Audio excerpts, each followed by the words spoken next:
kell mondani? A züllött, homoszexuális bajokban szenvedő erkölcsi és testi nyomorékok azok züllött, homoszexuális bajokban szenvedő erkölcsi és testi nyomorékok. Miért nézel így? Hát ez kurva jó műsor. Petőfi megmondja a Frankót a sok gennyes képű libernyák hópihének. Viktor! Zsolti, mi a helyzet? Nem a legjobbkor hív, szép munka van. Küldtem egy videót Messengeren, nézd már meg.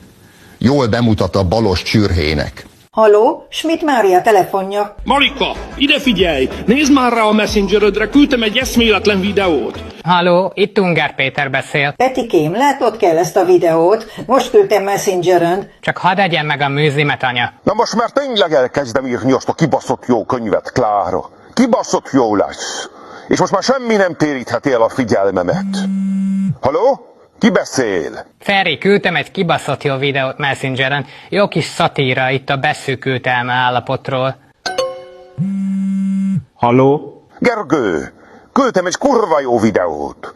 Biztosan tetszene neked. Nem kicsit? Nagyon. Soprani Tamás és biceps a telefonja. Tomi, küldtem egy jó kis videót, ha van időd, nézd meg. Jól kifigurázza a Fidesz agymosott kommunikációját. Haló, Hont András, ki beszél? Te Hont, én vagyok az a Soproni Tomi bicepsze.